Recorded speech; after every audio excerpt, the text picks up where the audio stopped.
बिस्मिल्लाहिर्रहमानिर्रहीम। अस्सलाम वालेकुम स्टूडेंट्स। ये आज का जो हमारा लेक्चर है वो हमने बायोस्फीयर से स्टार्ट करना है। Biosphere is a thin layer of earth. इसकी डेफिनेशन मैंने आप लोगों को कल के लेक्चर में ही कह दिया था कि आप लोग कर लें तैयार। तो बायोस्फीयर जो है वो होती क्या है? Is a thin layer of earth in which all living organisms exist. ठीक है, अर्थ की वो लेयर जिसमें लिविंग ऑर्गेनिज्म प्रेजेंट होते हैं, वो जगह, वो सारी की सारी जगह जो है वो क्या कहलाती है? Biosphere.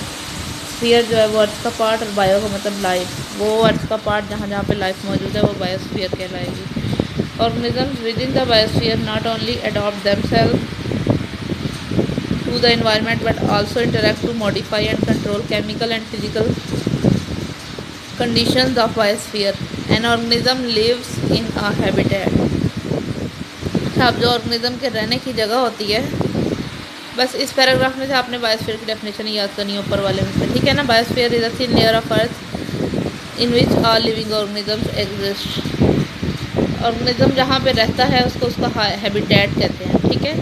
N organism respond to a variety of environmental factor and only when all of them all are within the range of tolerance it can inhabit a location, ठीक है। इनहेबिट का मतलब रिहाइश पजीर हो सकता है किसी एक जगह पे, यानी जिस जगह पे ऑर्गेनिज्म रिहाइश पजीर है वहीं वाले जो फैक्टर्स हैं, एनवायरमेंटल फैक्टर्स हो गए, बायोलॉजिकल फिजिकल फैक्टर्स जितने भी सारे हैं, उसको टॉलरेट करना पड़ता है जहाँ पे वो रह रहा होता है, ठीक है। तो यहाँ ये हैबिटेट की डेफिनेशन आ गई इस पैराग्राफ में। अब आपने हैबिटेट की डेफिनेशन करनी है सिर्फ तैयार। Actual location of a place where an organism lives is called its habitat. ये एक्चुअल लोकेशन वाली जो लाइन है ये हैबिटेट की डेफिनेशन है, ठीक है। Actual location of place where an organism lives is called its habitat.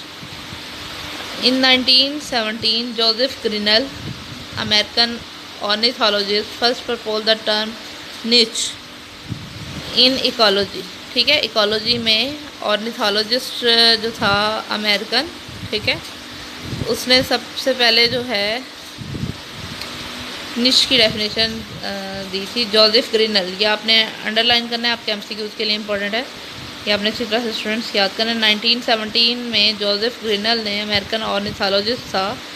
Ornithologist कौन से होते हैं? जो बर्ड्स को स्टडी करते हैं, ठीक है। First propose the term niche in ecology. Habitat and niche are closely related. Niche is defined as ultimate distributional unit within a species is restrained by limitations of its physical. अच्छा, niche जो है इसमें it refers to profession और job of an organism. Niche जो है वो किसी,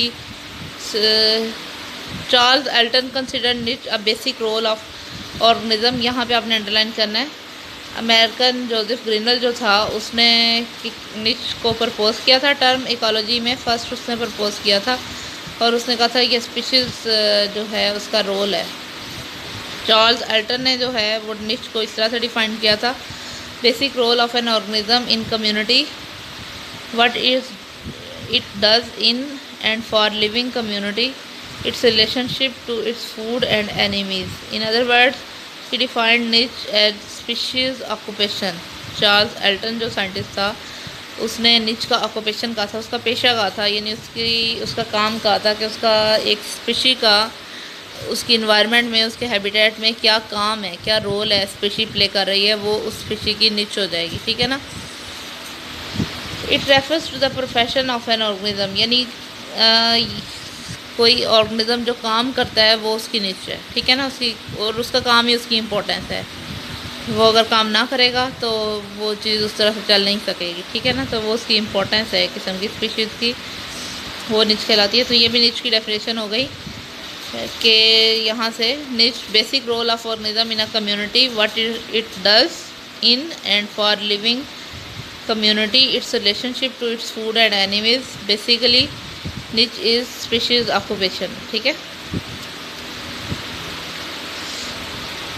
It refers to the profession or job of organism. Ecosystems are composed of organisms with different jobs or ways of life, particularly concerned with feeding. The role of particular species within an ecosystem, including all aspects of its interaction with living and non-living environment. A niche is defined as the role of a species plays in a community including behavior and influence. ये भी उसकी proper एक definition है जो ये दी हुई है, ठीक है, जिसको हाईलाइट किया हुआ है, ये उसकी प्रॉपर डेफिनेशन है किस्म की निच की। A niche is defined as the role of a species plays in a community including behaviour and influence. ठीक है, बिहेवियर एंड इन्फ्लुएंस को इंक्लूड करते हुए जो रोल स्पीशीज प्ले करती है वो उसकी निच कहलाती है। इकोलॉजिकल निच विद हैबिटेट्स। अच्छा ठीक है स्टूडेंट्स, आप लोगों ने इस पैराग्राफ में से niche includes all physical factors environmental necessary for survival such as range of temperature, amount of humidity, pH, water, soil। ठीक है, बस इस पैराग्राफ में से स्टूडेंट्स आपने 3 चीज़ें याद करनी है। एक तो बायोस्फीयर की डेफिनेशन, दूसरी निच की हैबिटेट की definition, actual location of place where an organism lives, और तीसरा आपने बताना है कि जोसेफ ग्रीनल ने 1917 में निच की टर्म प्रपोज की थी और निच की डेफिनेशन इस पैराग्राफ में से करनी है। ठीक है, ये 3 या 4 चीज़ें बेसिकली इसमें से आप लोगों ने याद रखनी है। अब हम लोग करें आर्ट इकोलॉजी। आर्ट इकोलॉजी क्या है? Ecology is the study of relationship of organism to their environment. ठीक है, इकोलॉजी जो है वो बेसिकली क्या, हमें पता है इकोलॉजी की डेफिनेशन हम लोगों ने कल लास्ट वाले लेक्चर में की थी कि study of relationship between organism and its environment is known as ecology. ठीक है, when we are studying a single population relationship to its environment it is called autecology. जब हम एक पॉपुलेशन यानी सिर्फ ह्यूमन की पॉपुलेशंस के बारे में हम स्टडी कर रहे हैं कि वो इन्वायरमेंट पे किस तरह से असरअंदाज हो रही है या इन्वायरमेंट उन पे कैसे असरअंदाज हो रहा है, या हम प्लांट्स की पॉपुलेशन की सिर्फ बात कर रहे हैं, ठीक है, या हम एनिमल की किसी पॉपुलेशन की बात कर रहे हैं, यानी अगर हम एक स्पीशीज़ के ग्रुप की एक पॉपुलेशन के बारे में हम डिस्कस कर रहे हैं या स्टडी कर रहे हैं तो वो जो है वो हो जाएगी art ecology.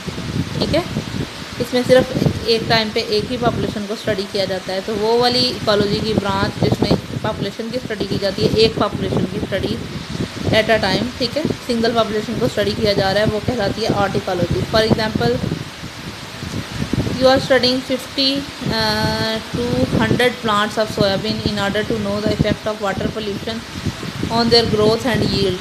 You are studying a single or one population of soybean plant.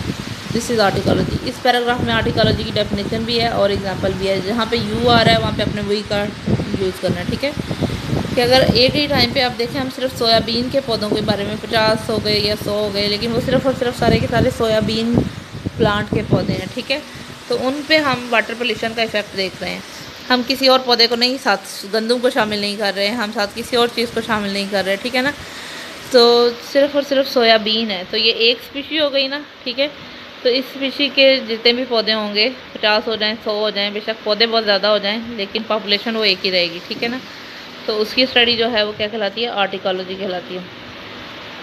Art ecology को पॉपुलेशन इकोलॉजी भी कहते हैं। ठीक है, सिन इकोलॉजी को कम्युनिटी इकोलॉजी भी कहते हैं। Growth responses of individual to their environment are complex factors. One factor can aggravate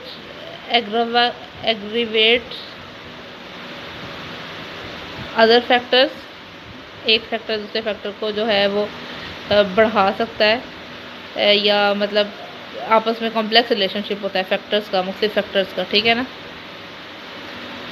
these factors interact with one another. Complexity of environment depends upon the combination of various factors. The study of relationship, बस ये ऊपर वाली लाइनें छोड़ के आपने यहाँ से स्टार्ट करना है। The study of relationship of different communities, grouping of population. जैसे अब हमने ऊपर वाली में हमने सिर्फ सोयाबीन को स्टडी किया था, अब हम सोयाबीन के साथ साथ मुख्तलिफ प्लांट की पॉपुलेशंस और भी प्लांट्स जो है उनको ले लेते हैं, तो वो क्या बन जाएगी? कम्युनिटी इकोलॉजी बन जाएगी। यानी उसमें मुख्तलिफ पॉपुलेशन अगर हम स्टडी कर रहे हैं, किसी चीज़ का इफ़ेक्ट हमने देखना है, बेशक वो वाटर पोल्यूशन का इफ़ेक्ट है। पहले आपने सिर्फ पहले वाली एग्जांपल में हमने सिर्फ सोयाबीन पे वाटर पोल्यूशन का इफ़ेक्ट देखा था, अब हम सोयाबीन के साथ साथ जो हैं मुख्तलिफ चीज़ें उन पे देखेंगे वाटर पोल्यूशन का इफ़ेक्ट। सोयाबीन के साथ वीट हो जाएगी, राइस हो जाएगा, और मुख्तलिफ पॉपुलेशन हो जाएंगी। ठीक है, तो उसका इफ़ेक्ट अगर हम देख रहे हैं तो वो कम्युनिटी इकोलॉजी हो जाएगी। इसकी भी आपने एक एग्जांपल और डेफिनेशन यहाँ पे कर लेनी है।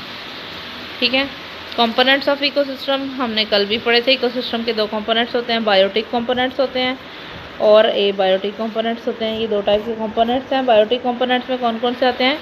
Biotic components include all living organisms including plants, animals,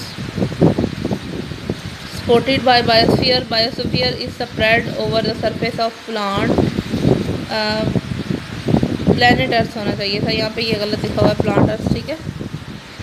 over the surface of earth बस आप कर लें। Extended about 8 to 10 kilometre upper reaches of the atmosphere and also the same distance into the depth of the ocean. यानी ज़मीन के ऊपर और उसकी गहराई में 8 से 10 किलोमीटर ऊपर और 8 से 10 किलोमीटर नीचे जो का जो पोर्शन है उसमें बायोस्फीयर जो है वो एग्जिस्ट करेगी। तो बायोटिक फैक्टर में आपको पता है जितने भी लिविंग फैक्टर्स हो गए, प्लांट्स, एनिमल्स, माइक्रो ऑर्गेनिजम्स, ठीक है, वो सारी चीज़ें आ जाएंगी इकोसिस्टम के बायोटिक कंपोनेंट्स में। एबायोटिक अब जो कंपोनेंट्स हैं उनमें आ जाएगा एयर, वाटर, सॉइल, ठीक है, ये जो चीज़ें हैं ये आ जाएंगी सारी की सारी abiotic component. In ecological term they are called as atmosphere, hydrosphere, lithosphere. ये जो है ये उनकी लेयर्स हो जाएंगी बस, ठीक है। एबायोटिक कंपोनेंट में आ जाते हैं एयर, वाटर, सॉइल, ठीक है, ये चीज़ें हो जाएंगी।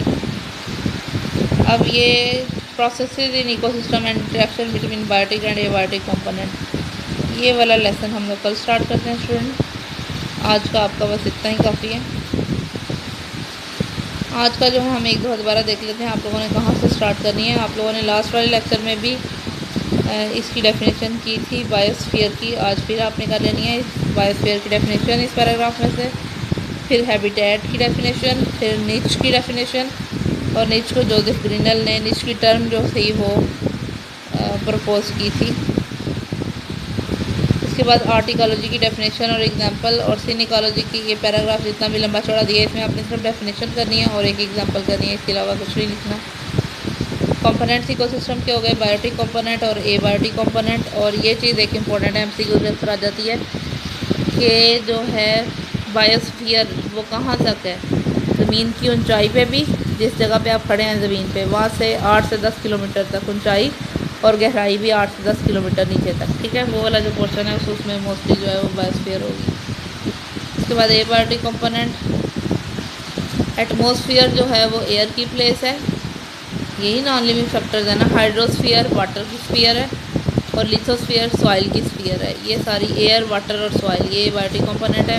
एयर वाला हो गया एटमॉस्फेयर, वाटर वाला हो गया हाइड्रोस्फीयर, और सॉइल वाला हो गया लिथोस्फीयर, ठीक है। तो ये स्फीयर हैं अलग-अलग, लेकिन आपने बस एबायोटिक कंपोनेंट में ये मेंशन कर देना है कि एयर, वाटर और सॉइल जो है वो एबायोटिक कंपोनेंट में आ जाते हैं, ठीक है। और जबकि इकोलॉजिकल टर्म में उनको एटमॉस्फेयर कहेंगे एयर को, ठीक है ना, एयर वाला जो है, और जो वाटर वाला है उसको हाइड्रोस्फीयर, और जो सॉइल वाला है उसको लिथोस्फीयर कहेंगे। ये चीज़ आपने करनी है, ये बस डेफिनेशन इतनी ये वाली आपने तैयार करनी है आज के लिए।